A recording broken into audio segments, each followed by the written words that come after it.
me talking nonsense. Well, I'm not going to stop talking nonsense. I'm going to talk nonsense over the top of StarCraft, though. As to the bottom right-hand side of the map, our red pros player from Storm Gaming is going to be PiliPili.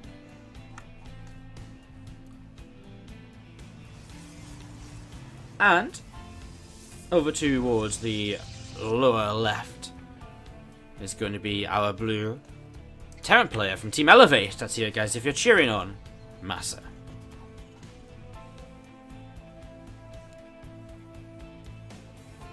So, as we actually kick off into this game, we do have a very quick donation. So let's just read this out at the start.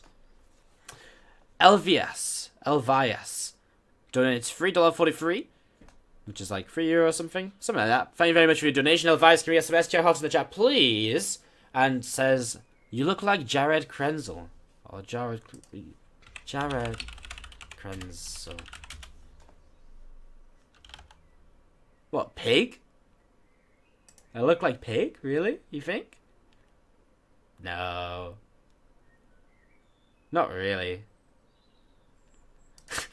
I actually just saying that I'm not gonna lie, I have absolutely no idea. I had absolutely no idea what Pig's real name is. Met Pig in real life. Met him at BlizzCon, I think.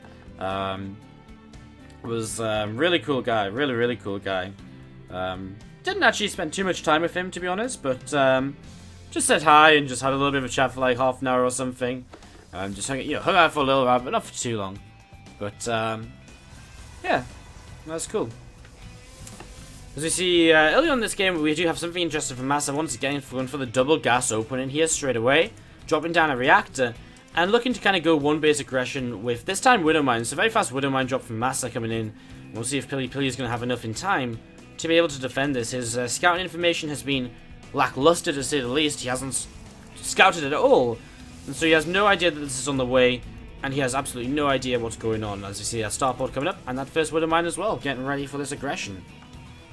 Red Echelon just hits us up with a sub as well, sub 109. Thank you very much, Red Echelon. Welcome to the War Disciples. Thank you for the support, and I'll see you.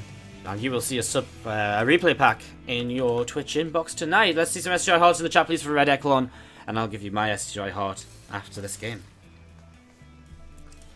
Widowmine just burrowing at the front, as you're going to see this Adept moving forwards. Straight into the Widowmine. Oh, Pili! That's unfortunate, as the Mothership Corps actually getting turned away by the Marines. So Pili doesn't get scout information directly, but walks right into a Widowmine, and so knows sort of what's going on. He does have a robo facility on the way up. So robo facility is a building, and he's going to be able to get an observer out in time, right? So he's going to be able to get an observer out, and we're going to see this medevac just going to be coming over towards the main base of his opponent right now. So medevac on the way over to the right, going to be unloading. I don't know where he's going to unload, but I guess he'll unload somewhere, kind of. I actually like this. Like, he's going to unload between the ramp, or well, on the ramp, I guess, which cuts off the main base and the natural. This is really cool. This is really smart as well, because we saw this a lot. We used to see this a lot. We haven't really seen it get used kind of too much. This sort of positioning. As you can see, oh, Widowmine kills off the observer in the splash, but actually goes onto the Marines as well. You're going to see MaSa pulling back with Marines get healed up. I don't believe that observer just went down the splash. That's a little bit annoying. Has to rebuild another one of those to be able to kill that off now. As MaSa not getting too much done with this, but again, it's just light pressure. He killed a few workers, as we see the third base. Oh, sorry, the natural expansion being set up for him. So, setting up the natural expansion, and just going to be seeing these Marines coming in and trying to fight against these Stalkers, unable to, though. There's actually a Widowmine over here as well, which actually picked up a few kills. 5 kills, sorry. Missed that one, as we do see this Widowmine here going off on maybe just another probe or so. Altogether, then, that's actually 8 workers killed by MaSa, so he kills off a good chunk of workers here. So, a good chunk of workers. There's this medevac just going to be pulling away over to the left-hand side of the map.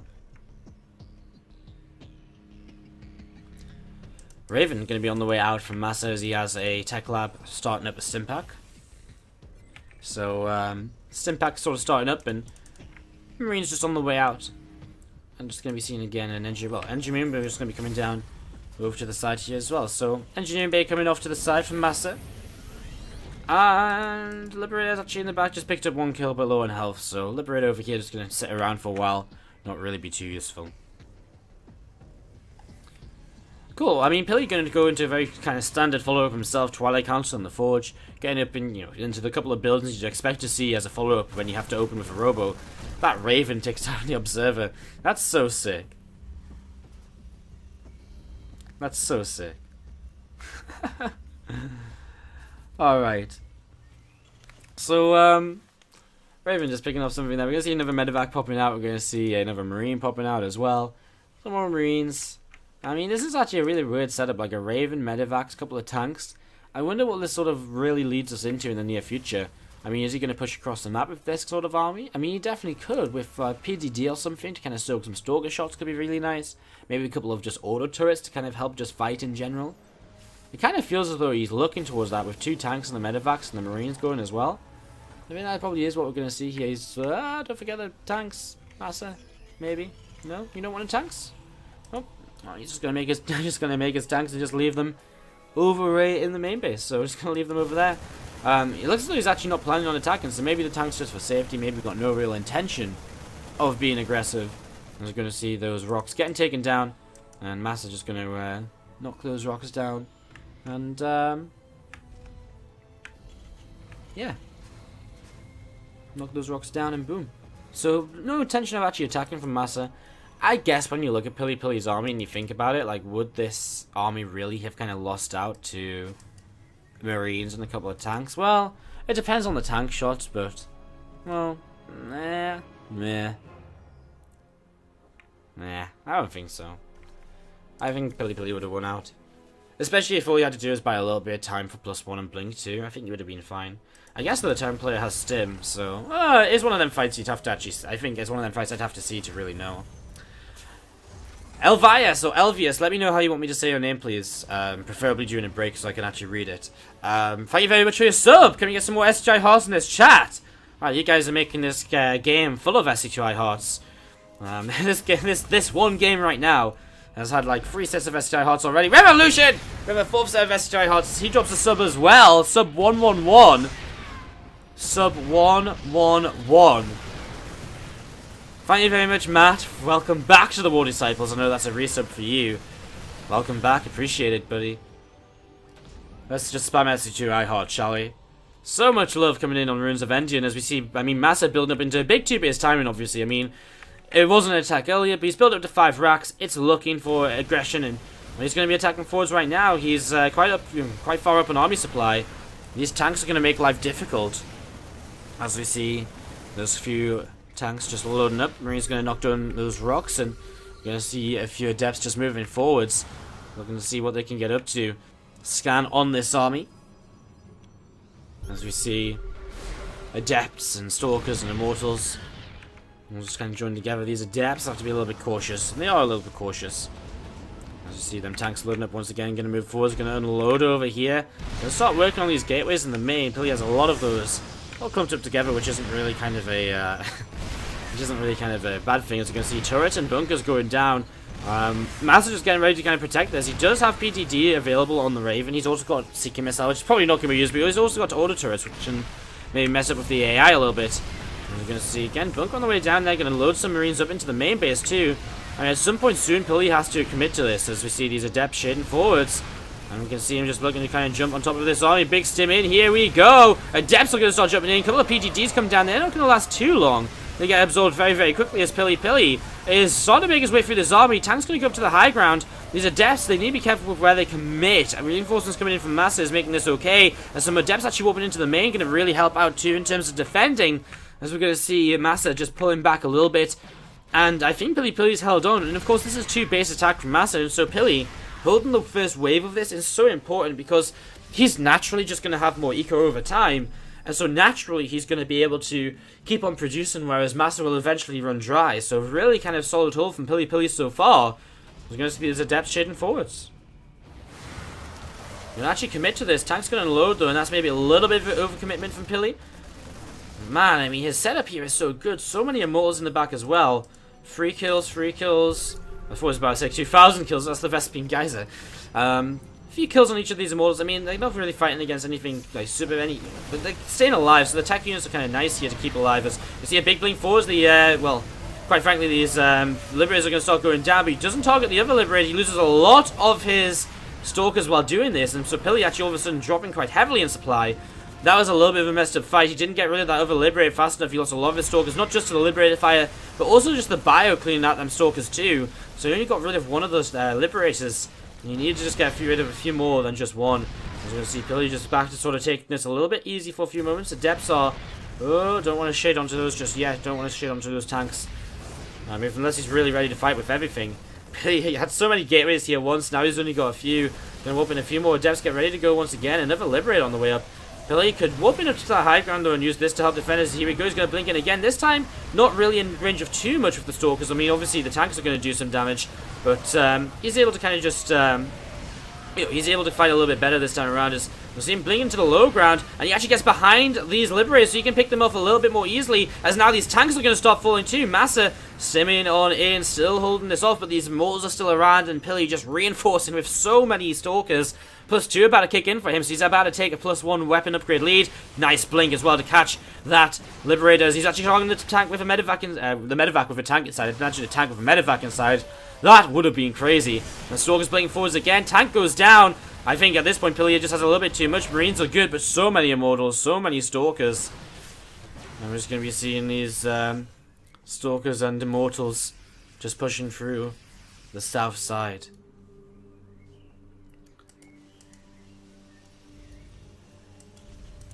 Orbital just going to be sitting over to this third base. As we have PiliPili falling back here for just a moment. He's going to start with fourth. Would be nice to get rid of these rocks to kind of help him take this fourth. Kind of an interesting fourth, I guess. Kind of an interesting fourth because this fourth base is a bit easier to take, I'd say, in general for Tyrant and Protoss. But with the heavy tank and Liberator count he's been seeing from his opponent, I guess what is happening is he's just saying, well, you know what? This is very easy to push into as well, so your army is all about pushing into me and using this bottom attack path, so I'm not going to let that happen. Pili hitting out these rocks, and, well, MaSa's out of position. His main base Orbital flew over to the third, and so if Pili goes up there, I mean, I'd love if he took down those rocks and then attacked on in. But even if he just goes up there, I mean, he shades forwards, he's going to move towards the third base. I mean, this third base is in trouble. A lot of SCVs there in trouble. MaSa's going to have to reposition, but this is going to be very, very, a big issue just in general. This CC taking a lot of damage. I mean, even just losing the SCVs. However, Pili needs to find a way out of this. I'd love to see him start breaking down them rocks at the back straight away. He's going to start moving forwards into Liberator range. Needs to be careful. Can he fight this? Oh, it's a little bit scary. It's a whole lot of stimmed bio. Pili's in a little bit of a tough spot. He's kind of cornered himself in here. These are depth shade out. Oh man, well that's even worse for Pili, right? I mean, now his Immortals are all on their own. Pili's just thrown away a lot of his army. I mean, the Stalkers can blink away, but he loses the Immortals. Oh, he's trying to come in with the Warp Prism here to try and save that. But that's not quite gonna happen just yet. Oh my god, wow, Sheer Shaddy, thank you very much for the sub. Let's see some more shoutouts in the chat, please, guys. I'll give you proper shoutouts after this game, because this is getting very tense right now as these Stalkers coming forwards, these Adepts moving forwards as well. Pili's just kind of lost so much in the last couple of moments. He's going to blink up, he's going to start targeting down these Liberators, but does he have enough to fight against the bio? Oh, I don't think he does. He needs something here, he needs something else. He's going to try and open a few more Adepts to hold on. He has to type out GG. Ah, PiliPili is... well, was... ah, man. Let's go in. Let's introduce a couple of players, shall we? To the bottom left, our red Protoss player from Storm Gaming is going to be PiliPili. And to the upper right, it's going to be the blue Terran player from Team Elevate. Guys, let's hear it if we're cheering on MaSa.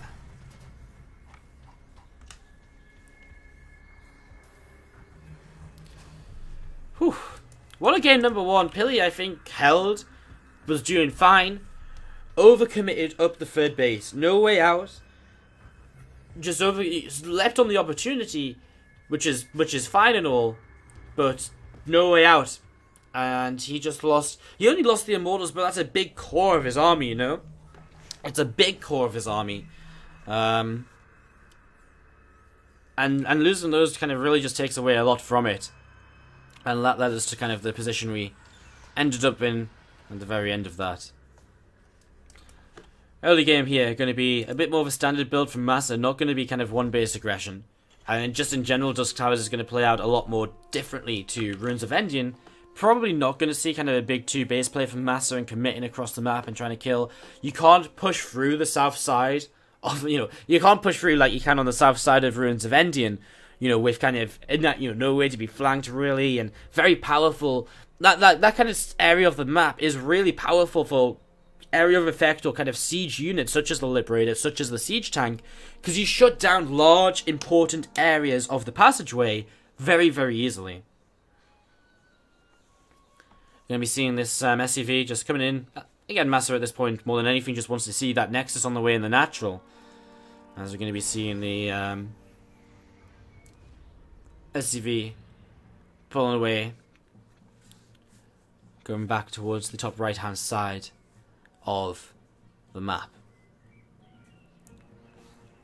So, MaSa just pulling away towards the upper right. We do see a Reaper just moving around from MaSa 2 over on the left-hand side. And again, MaSa just having a look to see what's going on and what is happening here. It's SCV looking to come up the ramp as well, so SCV up the ramp and just off and away in towards the natural expansion. Factory crops down as well for MaSa, so dropping down the factory as Pili is just going to be moving out here and having a little bit of a look to see what's going on in the early stages. I mean, he once again doesn't SCV's Probe Scout. Actually, it's not SCV Scout, but Probe Scout. Without the Probe Scout, he doesn't really know what's going on. I mean, he gets very little information here as well. He sees a few Marines, and that is it.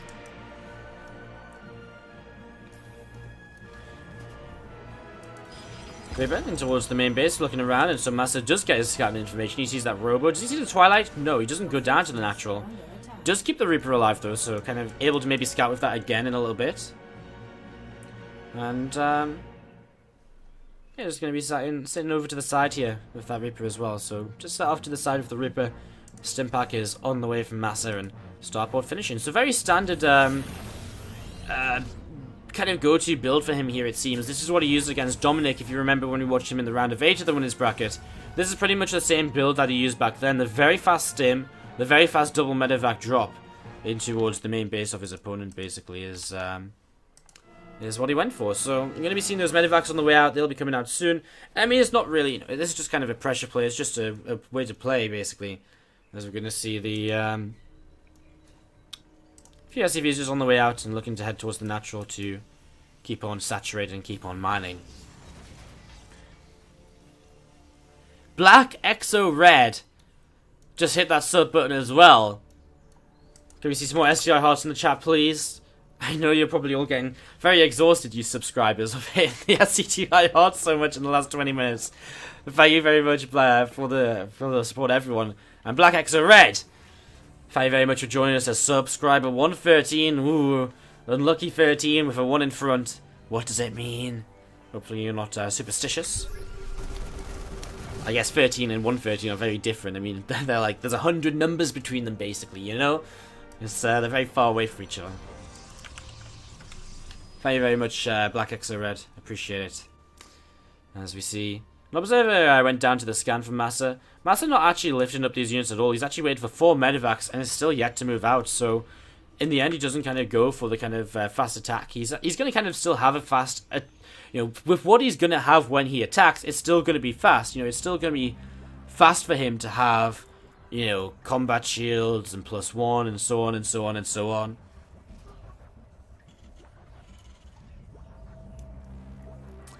And,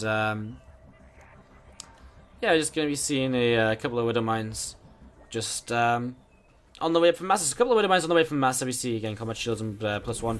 So he's going to be a little bit aggressive. He might load everything up and go drop. I'd be surprised if he loaded everything in medevacs rather than just attacking. But hey, he's about to have combat shields, he's about to have +1. He starts up, he's got 2 Liberators on the way, so maybe just a big push. Or he could drop if the Liberators kind of in position as well.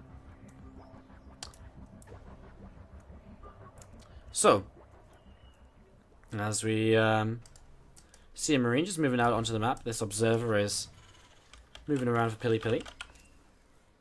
You can see a warp prism on the way up actually for him. So, Resonant Glaives, I mean, we saw the trial accounts, we've already seen Blink. He's going to go into warp prism plus 1 Resonant Glaives. It's going to be very simply Stalker Adept from PiliPili in the early stages of this game. Going up to what, like 9 gates? Yeah, 9, 10 gates is where you want to be at. And basically, you know, early on, yeah.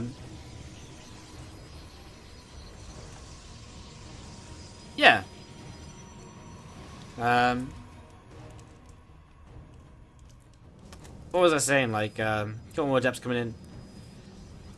Yeah, sorry. Stalker Adept is a really, really sort of kind of powerful composition. It's all about kind of swarming your opponent, and I mean, from the Terran's point of view, what he really wants to achieve here is basically not taking a straight up fight for a long, long time. And the more army he gets, the better better position he gets in this sort of game. As you're going to see, there's 4 overcharge, not going to be enough to stop this triple drop into the main. Mothership core goes down. Oh, this is brutal for PiliPili. Probes are going down as well. Units are warping in. Another pylon going to be killed off. Going to empower a whole bunch of stuff as Adept's going to take some damage from these Widow Mines. And MaSa just kiting backwards. Continue to trade here. Very, very well. Lifts up, leaves now. But very, just going to be pulling over to the right-hand side.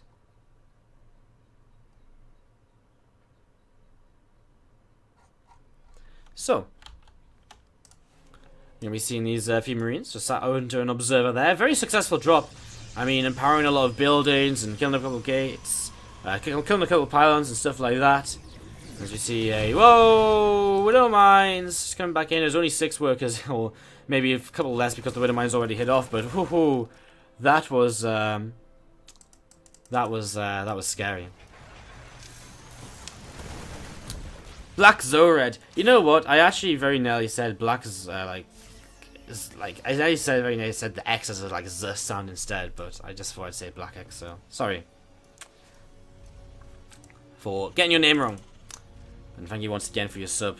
As we get set to go into this again, if I ever say your names on stream, guys, and I get it wrong, do tell me, and obviously don't tell me during the cast because I might not necessarily see it, but you can like PM me on Twitch or something. I always want to learn to say everyone's names correctly, and you know, maybe it'll take me getting told 5 times or something, and maybe I struggle, but worth it in my opinion. As you see these Liberators, but one of them goes down from that blink, and this is the thing, Pili, with this kind of massive adept stalker right now, can really trade against these kind of, you know, against this sort of number of bio. However, those adepts going the wrong way a little bit, and they're going to get hit by a lot of Widow Mines. Not the best start of this engagement from Pili at all. The drops have come back in towards his main and natural, but let's just keep watching this main fight right now. As Pili, I mean, he is kind of just running out of stuff. I think another Liberator in there and fighting from the top side. Warp Prism trying to reinforce. Oh, it's so close. This drop down here, still cleaning out probes and pylons and all sorts. We missed that kind of just going straight in, kind of just watching this fight instead, but it is around, it is doing damage. Is Pili going to be pushed away? And MaSa does survive. He actually loses a lot of workers himself, though. Had to pull workers into this. It comes out still 10 workers up, and this army is still in his natural expansion. Pili is still just trying to clean this up. Oh, man. You're going to see that army is eventually cleaned out, but again, it cost Pili so much time and so much damage coming in. There's drops in general. Just did so much. Pili knows it. GG is called.